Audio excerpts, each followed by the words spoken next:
Elle était agenouillée devant l'autel de l'église, dans sa robe blanche, quand elle entendit les mots qui anéantirent sa vie.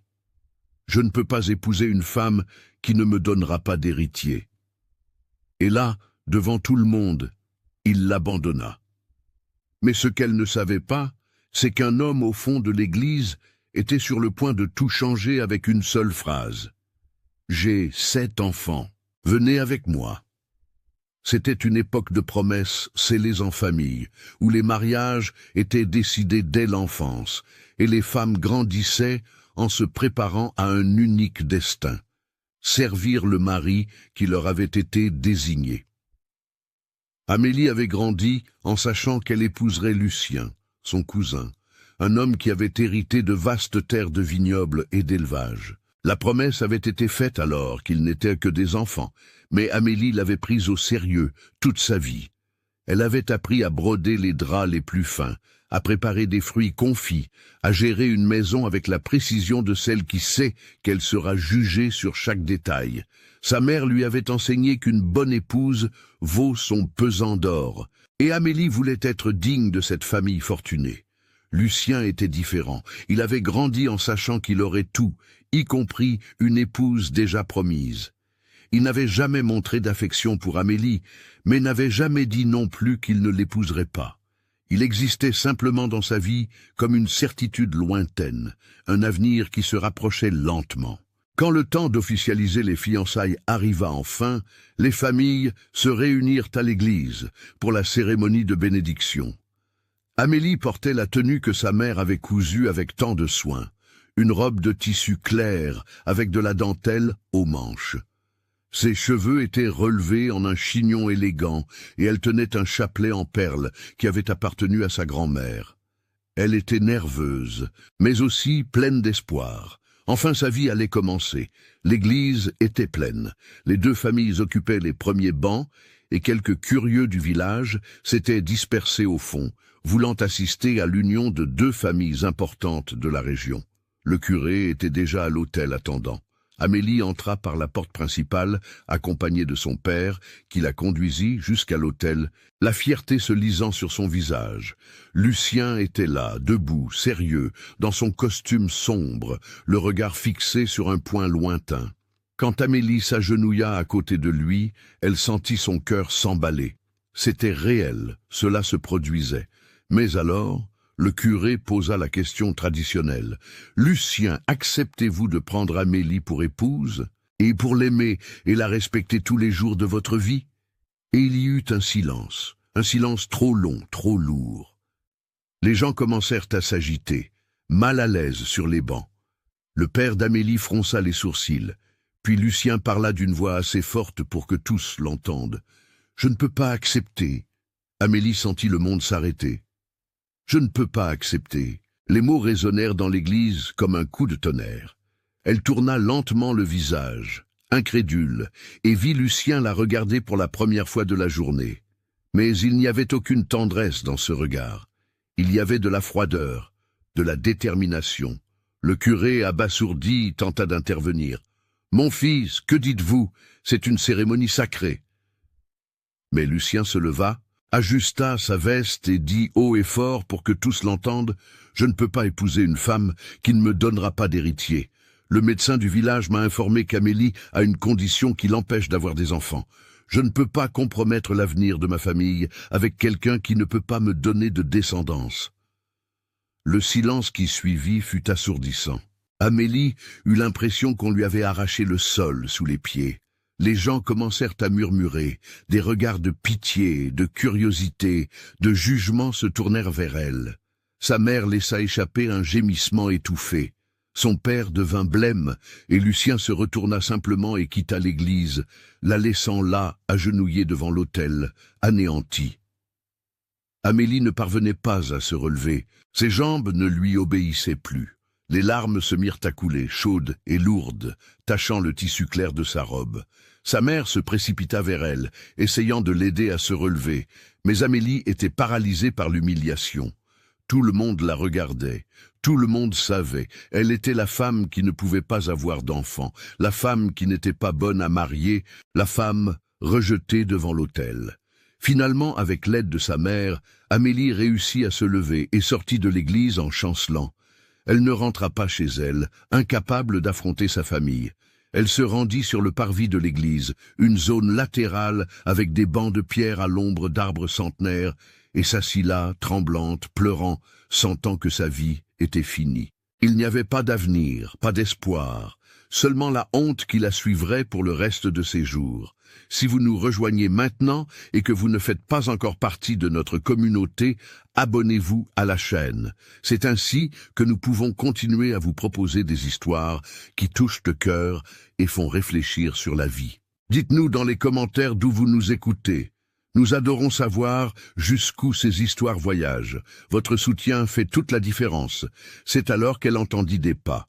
Amélie s'essuya rapidement le visage, s'attendant à ce que ce soit quelqu'un de sa famille venu la chercher, mais quand elle leva les yeux, elle vit un homme qu'elle ne connaissait pas. Il était grand, les épaules larges, le visage marqué par le soleil et les rides de celui qui travaille en plein air. Il portait des vêtements simples mais propres et tenait un chapeau de paille à la main. Il y avait quelque chose de doux dans ses yeux, quelque chose qu'Amélie ne s'attendait à trouver chez personne ce jour-là. « Madame va bien ?»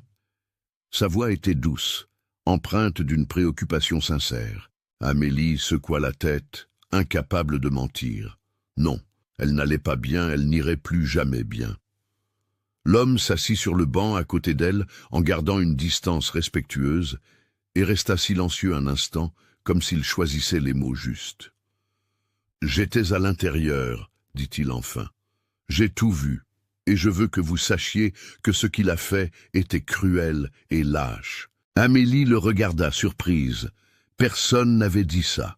Tout le monde l'avait regardé avec pitié, mais personne n'avait dit que Lucien avait eu tort. « Je m'appelle Vincent, continua-t-il. Je suis baron. Je cultive la vigne sur les terres de l'autre côté de la rivière. Je suis venu à l'église aujourd'hui parce que ma fille aînée fait sa première communion la semaine prochaine et je devais parler au curé. » Il fit une pause, faisant tourner son chapeau entre ses mains. « Je suis veuf depuis 2 ans. Ma femme est décédée en me laissant 7 enfants, l'aîné a 14 ans et le plus jeune en a 3. Depuis, j'essaye de tout gérer seul, mais c'est de plus en plus difficile. » Amélie ne comprenait pas pourquoi il lui racontait cela. Vincent perçut la confusion sur son visage et s'empressa d'expliquer. « Ce que je veux dire, c'est que j'ai vu une femme de bon cœur être détruite par un mensonge. Parce que c'était un mensonge, n'est-ce pas? Le médecin ne lui a jamais dit ça. » Amélie écarquilla les yeux. Comment le savait-il? « Je connais le médecin du village depuis des années. » expliqua Vincent. « Il ne dirait jamais une chose pareille sur une patiente, encore moins sans en être certain. Lucien a inventé cette histoire parce qu'il voulait une excuse pour ne pas se marier.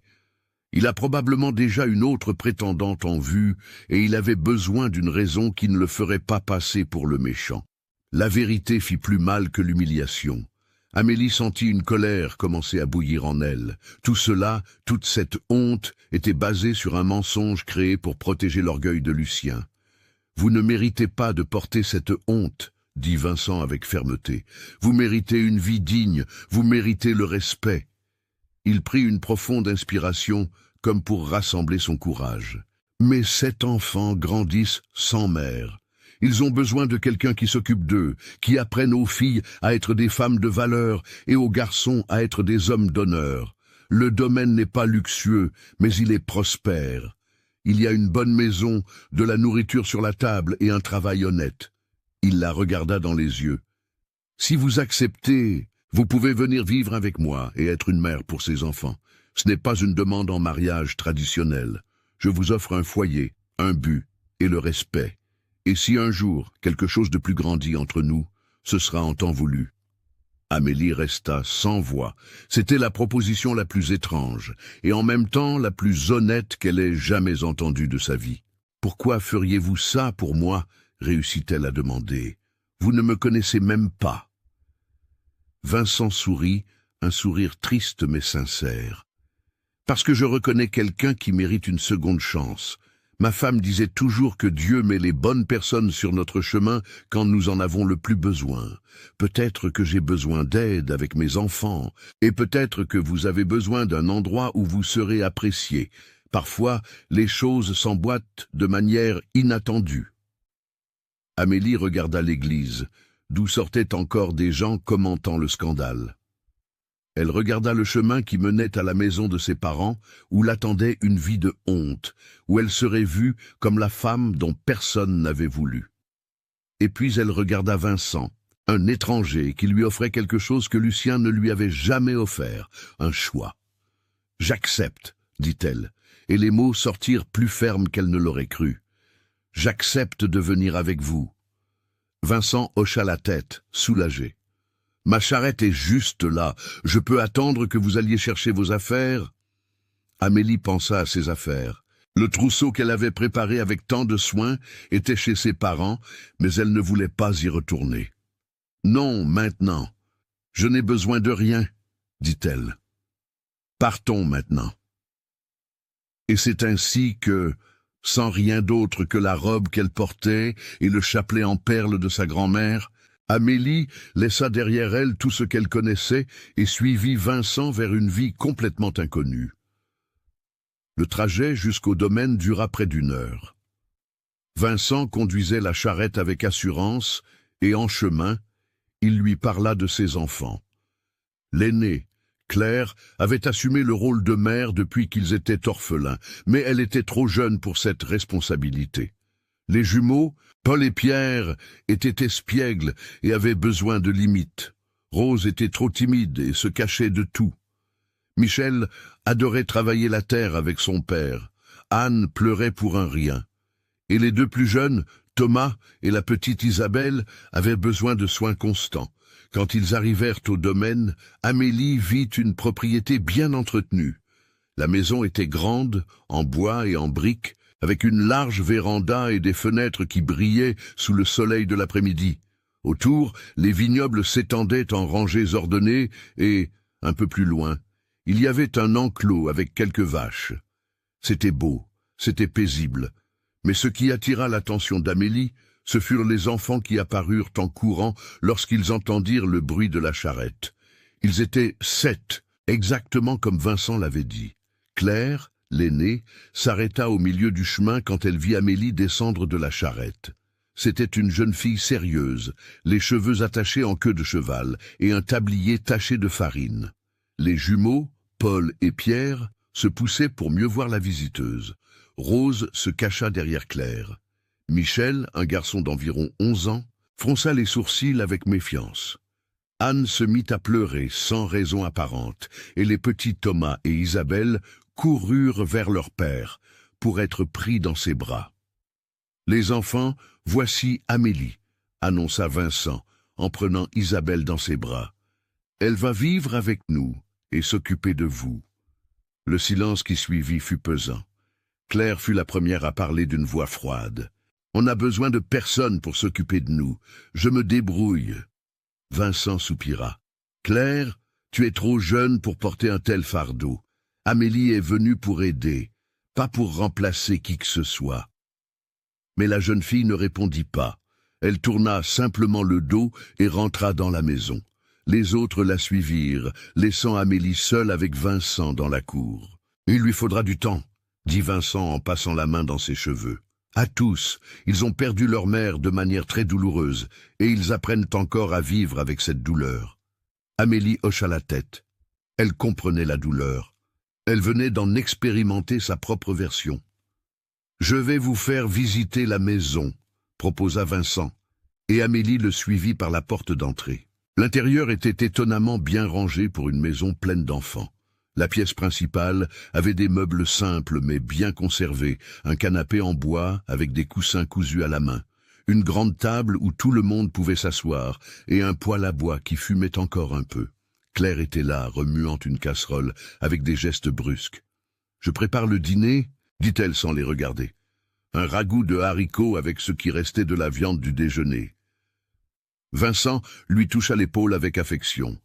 « Merci, ma fille. Amélie peut t'aider, si tu veux. » Claire regarda enfin Amélie.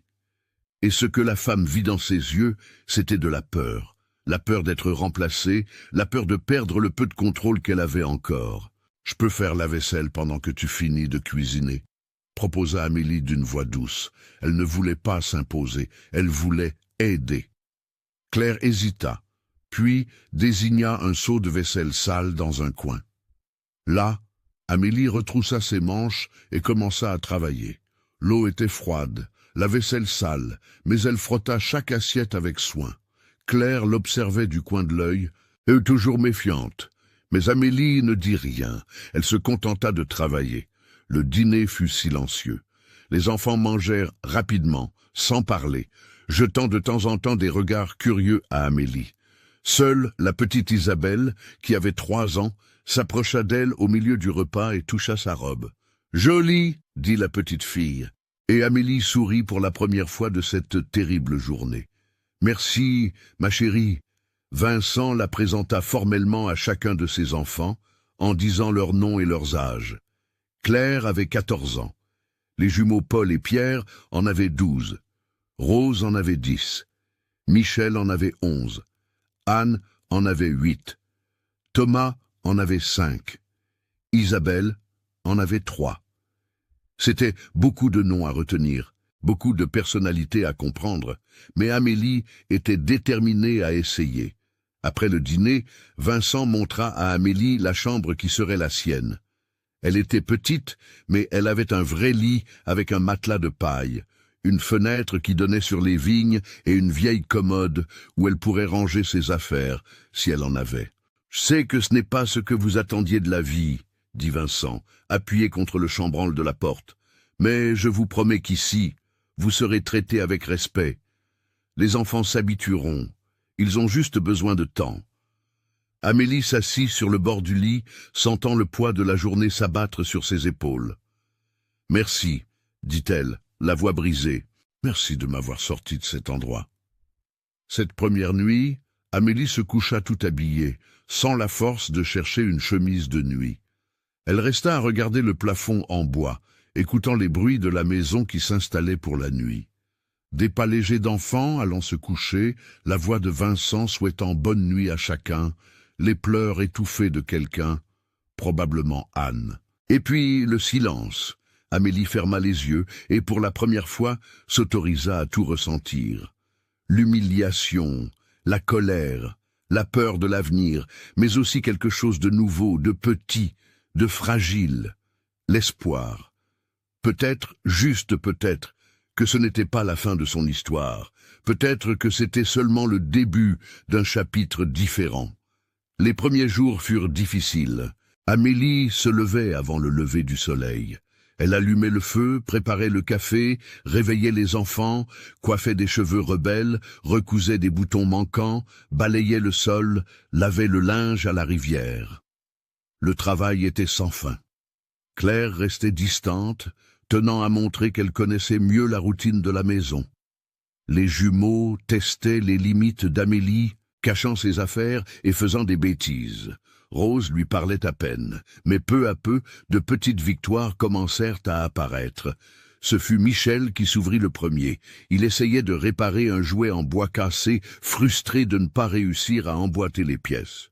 Amélie s'approcha et, sans demander la permission, prit les pièces et lui montra comment les assembler différemment. Le jouet fonctionna de nouveau. Michel la regarda avec admiration et, pour la première fois, sourit. « Merci, Madame Amélie. » C'était un petit début, mais c'était un début. La petite Isabelle commença aussi à chercher Amélie.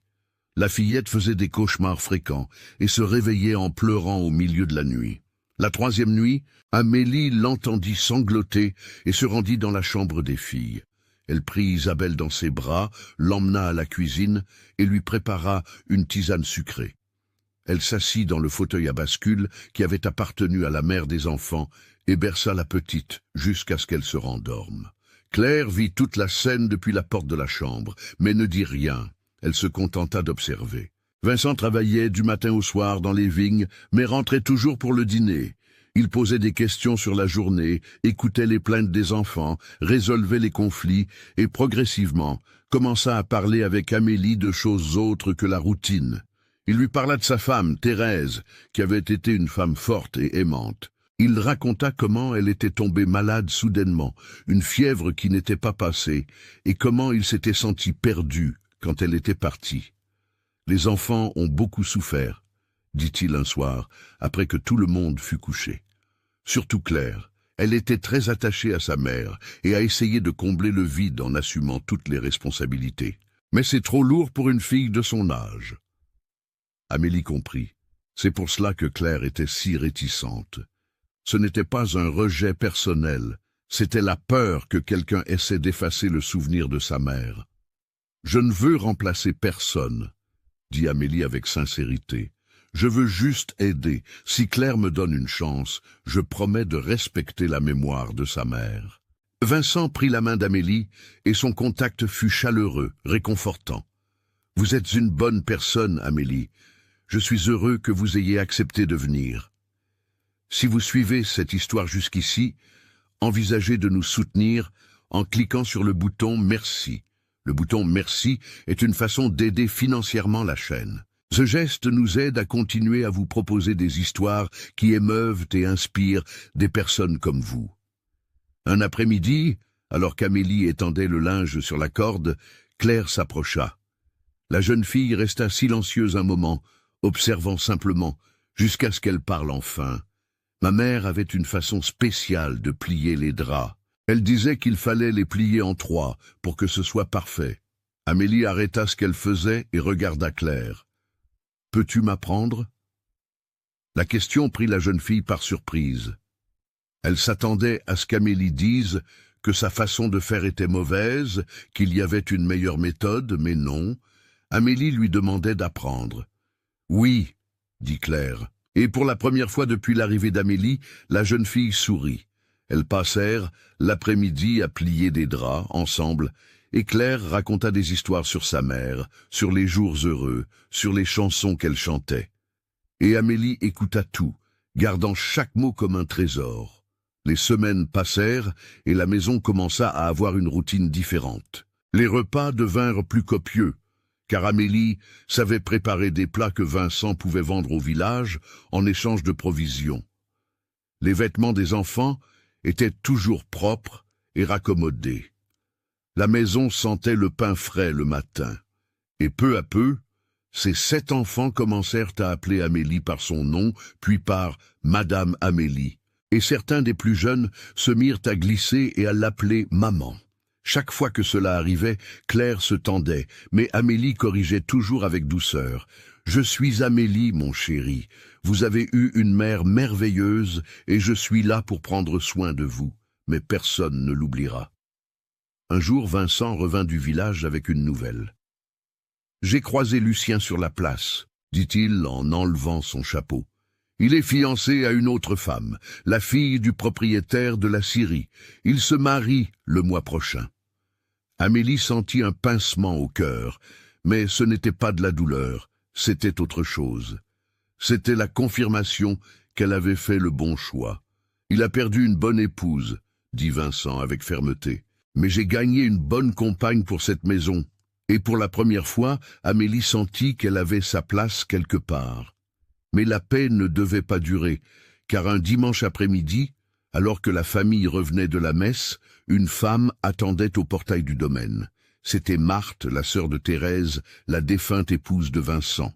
Elle avait le visage dur, les bras croisés et un regard qui aurait pu couper du verre. « Vincent, nous devons parler, » dit-elle en ignorant complètement Amélie, « à propos de ces enfants et de ce que tu fais de la mémoire de ma sœur. » Vincent descendit de la charrette et se plaça entre Marthe et Amélie comme pour les protéger toutes les deux d'une confrontation.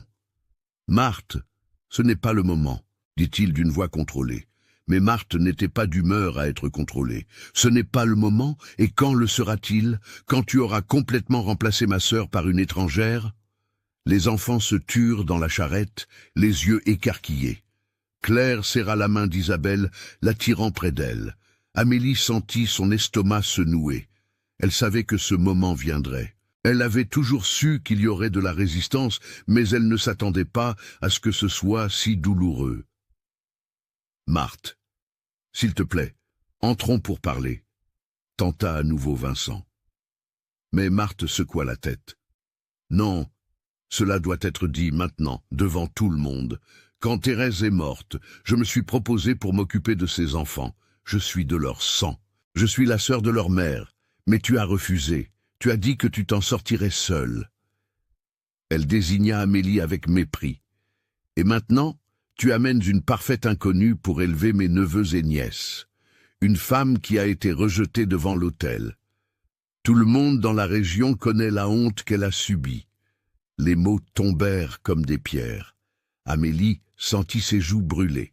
Les enfants la regardèrent avec confusion, et Amélie vit sur leur visage la question silencieuse. « C'est vrai ?» Vincent fit un pas en avant, la voix maintenant dure comme de l'acier. « Ça suffit, Marthe. Tu n'as pas le droit de parler comme ça. » Mais Marthe ne s'arrêta pas. « J'ai tous les droits. Je suis de la famille. Et ces enfants méritent quelqu'un qui soit digne de remplacer ma sœur, et pas quelqu'un dont personne d'autre n'a voulu. » Claire sauta de la charrette, les larmes coulant sur son visage. « Arrête, arrête de parler comme ça !» La jeune fille courut vers Amélie et se plaça devant elle, la protégeant comme un bouclier. « Madame Amélie est bonne avec nous, elle prend soin de nous, elle nous écoute, elle ne veut remplacer personne. » La voix de Claire était brisée, mais il y avait de la force en elle. « Tu n'as jamais vraiment voulu t'occuper de nous, tante Marthe, tu veux juste commander. Madame Amélie nous traite avec gentillesse. » Les jumeaux descendirent aussi de la charrette, se plaçant aux côtés de leur sœur. Même Michel, toujours silencieux, hocha la tête. « C'est vrai, on l'aime bien. » Marthe resta sans voix un instant. Elle ne s'attendait pas à ce que les enfants eux-mêmes se retournent contre elle, mais elle retrouva rapidement son masque de colère. « Vous êtes trop jeune pour comprendre, mais je vais parler aux curés, aux autorités. Une femme sans réputation ne devrait pas élever des enfants. » Elle se tourna vers Vincent. « Réfléchis bien à ce que tu fais, Vincent. Cela pourrait avoir de graves conséquences. » Et sur ces mots, elle partit, laissant un lourd silence dans l'air. Amélie tremblait, non pas de peur, mais de colère et de chagrin. Elle avait tant essayé de ne pas être un problème, de ne pas causer de conflit. Et maintenant, ça. Vincent s'approcha d'elle, lui touchant l'épaule avec précaution. « N'écoute pas ce qu'elle a dit. Marthe a toujours été amère. Elle a toujours voulu tout contrôler. » Mais Amélie secoua la tête. « Elle a raison sur une chose. J'ai été rejetée devant l'autel. Je porte cette marque et peut-être que je ne devrais vraiment pas être ici, à vous causer des problèmes, à toi et aux enfants. » Ce fut Claire qui répondit, en tenant fermement le bras d'Amélie. « Ne dis pas ça, ta place est ici. On a besoin de toi. » Les autres enfants s'approchèrent, formant un cercle autour d'Amélie. Même Rose, la timide, murmura un « S'il vous plaît, ne partez pas. » Amélie regarda ces visages, ses yeux suppliants, et sentit son cœur se serrer. Comment pourrait-elle les abandonner? Comment pourrait-elle laisser ses enfants qui commençaient à lui faire confiance? Cette nuit-là, après que les enfants se furent endormis, Vincent et Amélie parlèrent pendant des heures dans la cuisine.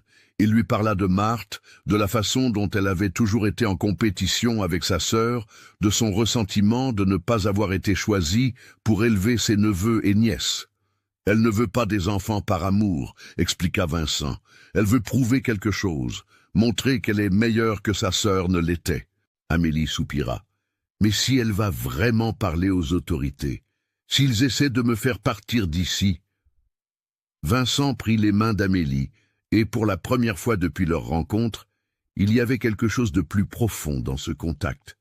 « Alors, marions-nous, » dit-il simplement. « Si nous sommes mariés, personne ne pourra contester ton droit d'être ici. » Amélie écarquilla les yeux. « Vincent, tu n'es pas obligé de faire ça.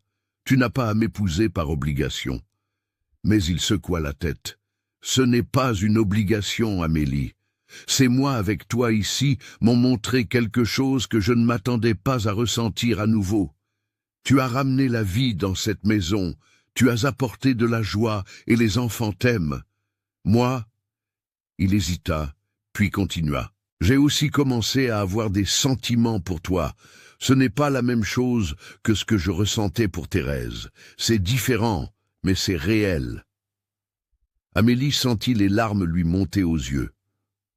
Ce n'étaient pas des larmes de tristesse, mais de quelque chose qu'elle n'avait pas ressenti depuis longtemps, le bonheur. « J'accepte », murmura-t-elle. « J'accepte de t'épouser. » Et là, dans la simple cuisine de cette maison de campagne, deux cœurs blessés commencèrent à guérir ensemble. Le mariage fut simple, célébré dans la même église où Amélie avait été humiliée des mois auparavant. Mais cette fois, c'était différent. Les 7 enfants étaient là, tous vêtus de leurs plus beaux habits, souriants. Claire tenait Isabelle dans ses bras et les garçons étaient alignés sur le premier banc. Vincent était aux côtés d'Amélie, lui tenant fermement la main. Et quand le curé lui demanda s'il l'acceptait pour épouse, Vincent n'hésita pas une seconde. « Je l'accepte de tout mon cœur. » Marthe ne vint pas, mais son absence ne manqua à personne. Ce qui comptait était là, présent. Une famille qui avait choisi de devenir complète. Après la cérémonie, il y eut un déjeuner simple au domaine avec les voisins qui étaient devenus les amis d'Amélie. Et pour la première fois depuis ce terrible jour devant l'autel, Amélie se sentit entière. Les mois qui suivirent furent une adaptation à la nouvelle réalité. Amélie était désormais officiellement la mère de ses 7 enfants. Et le poids de la responsabilité était parfois écrasant. Mais il y avait aussi de la joie dans les petits moments. Claire lui apprenant à faire le confiture de lait comme sa mère le faisait. Les jumeaux accourant pour lui montrer un oisillon qu'ils avaient trouvé. Rose lui confiant enfin ses secrets. Michel lui demandant conseil sur la façon de parler à une fille qui lui plaisait. Anne cessant de pleurer pour un rien. Thomas apprenant à écrire son nom. Isabelle l'appelant maman sans aucune hésitation. Et puis quelque chose d'inattendu se produisit. Un matin, Amélie se réveilla, en se sentant étrange, nauséeuse, prise de vertige. Elle mit cela sur le compte de la fatigue, du travail acharné. Mais quand les nausées persistèrent plusieurs jours, un soupçon commença à se former. Elle alla voir Madame Eulalie, la sage-femme de la région, une vieille femme sage qui avait mis au monde la moitié des enfants du village. La femme l'examina, lui posa des questions, puis sourit. « Vous attendez un bébé, ma fille, d'environ 2 mois, je dirais. » Amélie resta paralysée. Un bébé. Elle, qui avait été rejetée parce qu'elle était soi-disant incapable d'avoir des enfants, attendait un bébé. L'ironie était presque douloureuse, mais avec le choc vint une joie profonde, écrasante. Elle posa les mains sur son ventre encore plat et sentit les larmes couler sur son visage. « Merci », murmura-t-elle au ciel, à Dieu, au destin qui l'avait conduite jusqu'ici. Quand elle l'annonça à Vincent, il la serra si fort dans ses bras qu'il lui coupa presque le souffle, riant et pleurant en même temps. « Un enfant à nous », dit-il émerveillé. « Notre famille va encore s'agrandir. » Les enfants accueillirent la nouvelle avec enthousiasme. Claire resta silencieuse au début, en train de digérer l'information, mais s'approcha ensuite d'Amélie et toucha son ventre avec délicatesse. « Ce sera notre vrai frère, » dit-elle, et Amélie corrigea gentiment. « Vous êtes tous de vrais frères et sœurs. Ce bébé va compléter notre famille, pas la diviser. » Mais avec le bonheur vint un besoin urgent. Amélie avait besoin que la vérité soit connue.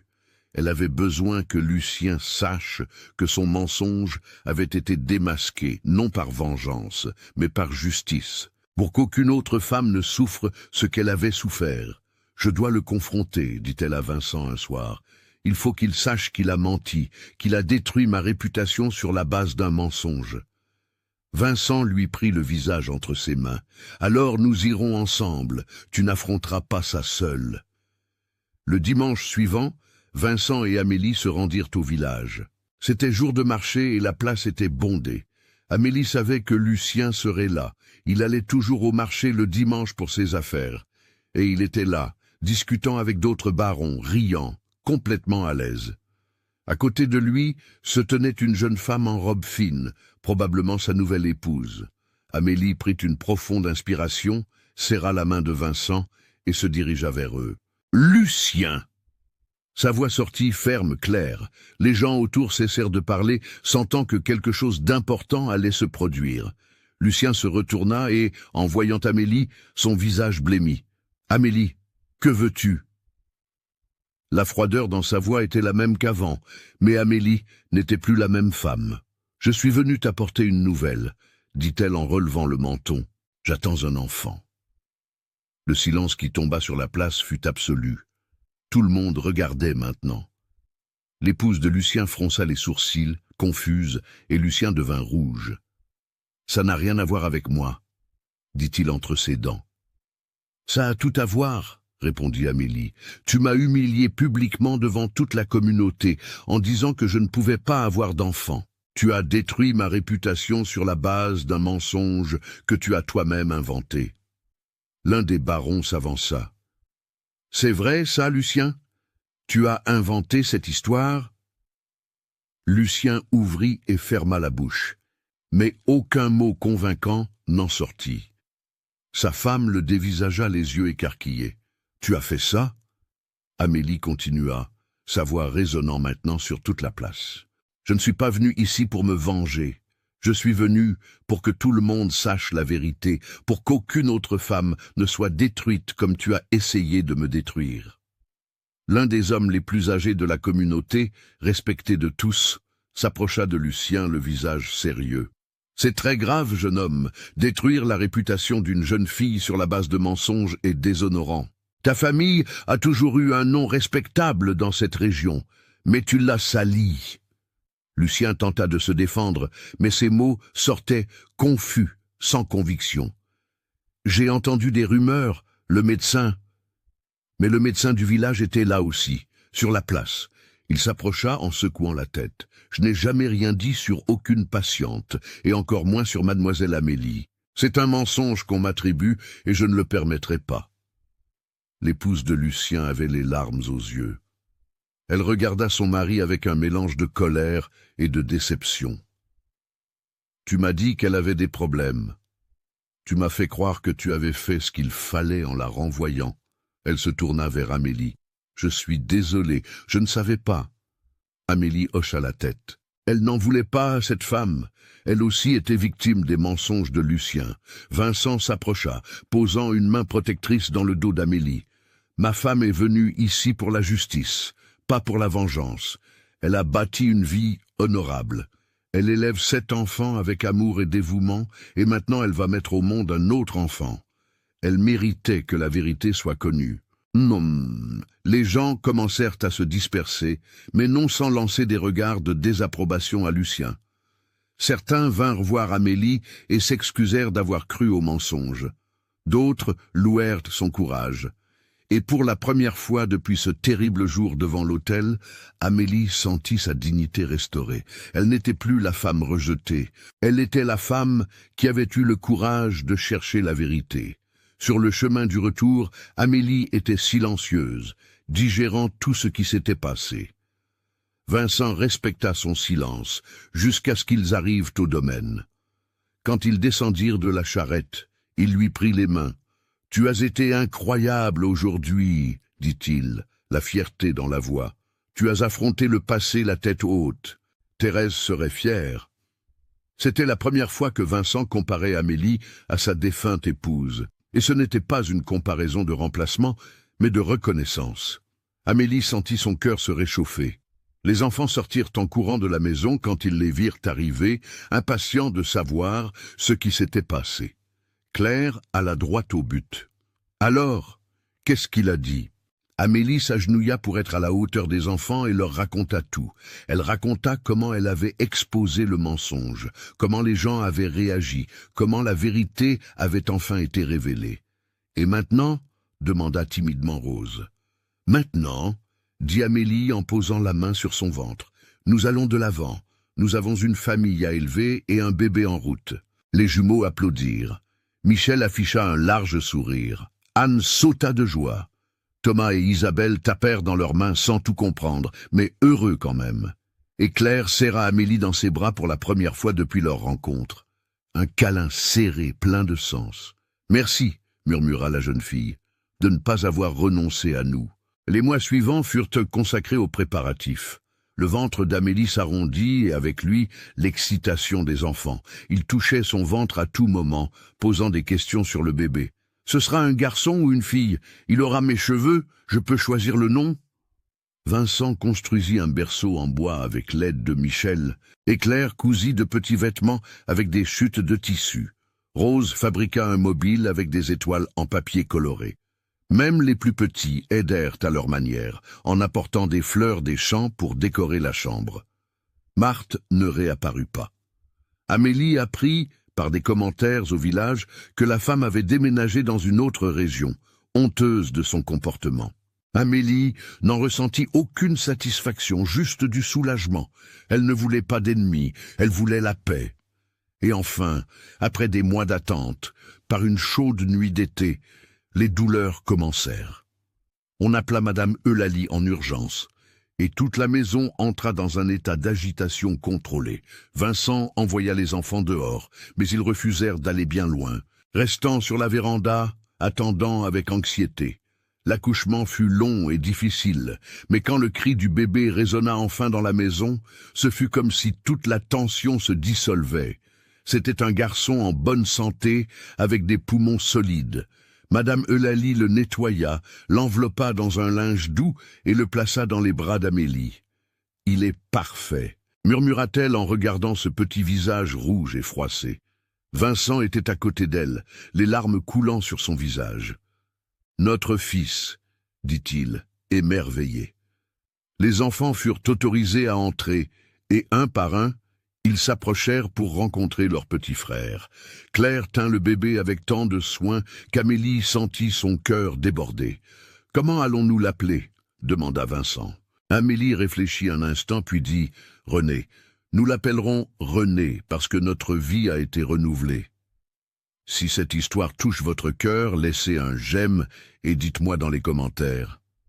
Avez-vous déjà vécu une situation où vous avez dû repartir de zéro ? Comment s'est passée votre expérience? Nous adorons lire chaque commentaire et savoir comment ces histoires vous touchent. Les années passèrent comme les pages d'un livre écrit avec tendresse. René grandit entouré d'amour, non seulement de ses parents, mais aussi de 7 frères et sœurs qui l'adoraient. Il était le bébé de la famille, choyé par tous, mais jamais au point d'être gâté. Vincent continua de travailler dans les vignes et le domaine prospéra. Amélie s'occupait de la maison et des enfants avec un dévouement qui venait du cœur, non de l'obligation. Claire devint une jeune femme belle et forte. Elle se maria à 19 ans avec un jeune homme travailleur du village voisin, et la veille de son mariage, elle s'assit avec Amélie sur la véranda. « Je veux te remercier, » dit-elle en tenant les mains d'Amélie, « pour tout. D'être venue quand nous en avions le plus besoin, de nous avoir aimés, même sans y être obligés. Tu m'as appris ce que c'est d'être une bonne mère, et j'emporterai ces leçons dans ma propre famille. » Amélie serra la jeune fille, devenue femme, dans ses bras, le cœur rempli de fierté. « Tu as toujours été forte, Claire. Je n'ai fait que t'aider à le voir. » Les jumeaux Paul et Pierre devinrent commerçants, ouvrant une boutique au village où ils vendaient les produits du domaine et d'autres propriétés de la région. Rose surmonta sa timidité et devint institutrice, apprenant à lire et à écrire aux enfants de la communauté. Michel suivit les traces de son père, devenant baron et agrandissant les terres familiales. Anne épousa le fils du médecin et eut 3 enfants. Thomas devint un menuisier habile, construisant des meubles recherchés dans toute la région. Et Isabelle, la petite Isabelle, grandit en étant la plus douce de tous, s'occupant toujours des plus démunis. Amélie et Vincent vieillirent ensemble, avec des cheveux grisonnants et des rides qui racontaient des histoires de rires et de larmes. La maison avait été agrandie au fil des ans pour accueillir la famille grandissante. Il y avait maintenant des petits-enfants qui couraient dans la cour, jouant entre les vignes, remplissant l'endroit de vie. La véranda, où Amélie avait l'habitude de s'asseoir pour se reposer après une journée de travail, avait maintenant assez de fauteuils à bascule pour tous les enfants quand ils venaient en visite. Un après-midi ensoleillé, des années après que tout ait commencé, Amélie était assise sur cette véranda quand elle vit une jeune femme s'approcher par la route. C'était une jeune fille qu'elle ne connaissait pas, mais il y avait quelque chose de familier dans son regard. La jeune femme s'arrêta au portail, hésitante, puis appela « Madame Amélie ». Amélie se leva, descendant les marches pour s'approcher. « Oui, ma chère, puis-je vous aider ?» La jeune fille avait les larmes aux yeux. « J'ai entendu votre histoire. Comment vous avez été rejetée et avez trouvé un nouveau départ. Je vis quelque chose de similaire. Mon fiancé m'a quitté parce que ma famille est pauvre.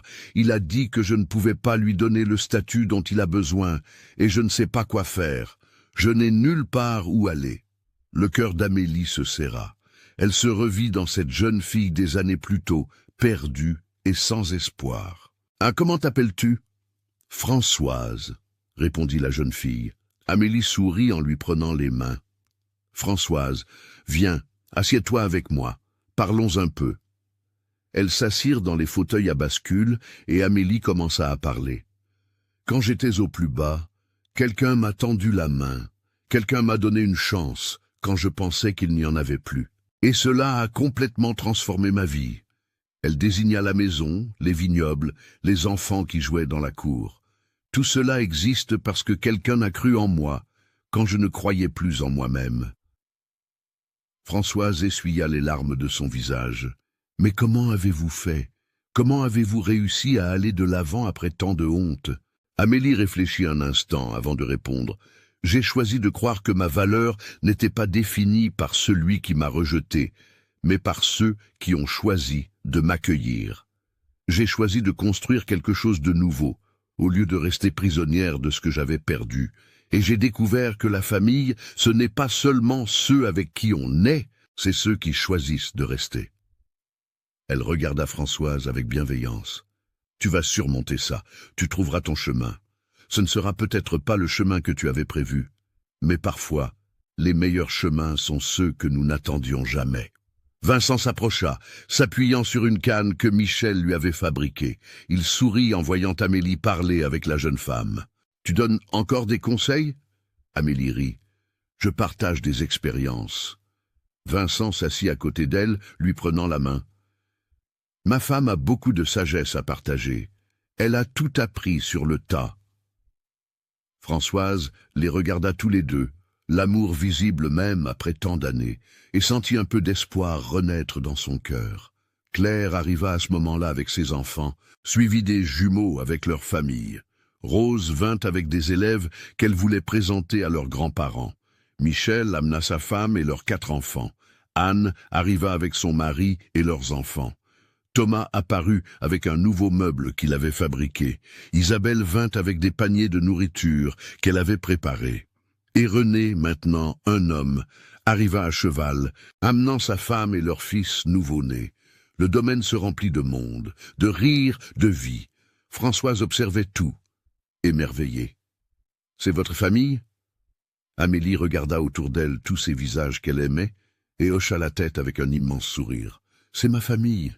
Elle a commencé avec 7 enfants qui n'étaient pas les miens par le sang, s'est agrandie avec un de plus qu'il était, et s'est multipliée en petits-enfants, arrière-petits-enfants, et beaucoup d'amour. » Elle se tourna vers la jeune fille. « Tout cela a commencé le pire jour de ma vie, le jour où j'ai cru que ma vie était finie. Mais en réalité, c'était le jour où elle ne faisait que commencer. » Au coucher du soleil, quand tout le monde fut parti et que la maison retrouva son calme, Amélie et Vincent restèrent sur la véranda, main dans la main, observant les étoiles commencer à apparaître dans le ciel. « As-tu des regrets ?» demanda Vincent. Amélie réfléchit un long moment avant de répondre « Aucun. Pas même sur le jour où j'ai été rejetée, parce que ce jour-là m'a conduite à toi, m'a conduite à cette vie, et je n'échangerai ça pour rien au monde. » Vincent lui embrassa le front avec tendresse. « Moi non plus, mon amour, moi non plus. » Et c'est ainsi, sous un ciel étoilé, sur la véranda d'un domaine qui avait vu tant de croissance, tant d'amour et tant d'histoire, qu'Amélie comprit la leçon la plus importante de toutes, que la valeur d'une personne ne se mesure pas à ce qui lui est enlevé, mais à ce qu'elle est capable de construire avec ce qui lui reste. Que la famille, ce n'est pas seulement ceux qui naissent ensemble, mais ceux qui choisissent de marcher ensemble, et que parfois, Les plus belles fins commencent dans les moments les plus difficiles. Si vous êtes toujours là, que vous regardez toutes nos vidéos et que ces histoires font déjà partie de votre vie, alors pourquoi ne pas faire un pas de plus? Devenez membre de la chaîne. Vous aurez un accès anticipé aux histoires, entre autres avantages. Notre gratitude d'avance. Et c'est ainsi que se termine une autre histoire qui nous fait réfléchir sur la vie. Si vous n'êtes pas encore abonné, abonnez-vous à la chaîne pour ne manquer aucune histoire comme celle-ci. Et dites-nous dans les commentaires si vous vous êtes identifié à un moment de cette histoire. Je veux connaître votre expérience et comment elle vous a touché. Merci d'être là et pour votre fidélité. Vous êtes très important et fondamental pour cette chaîne. On se retrouve dans la prochaine vidéo.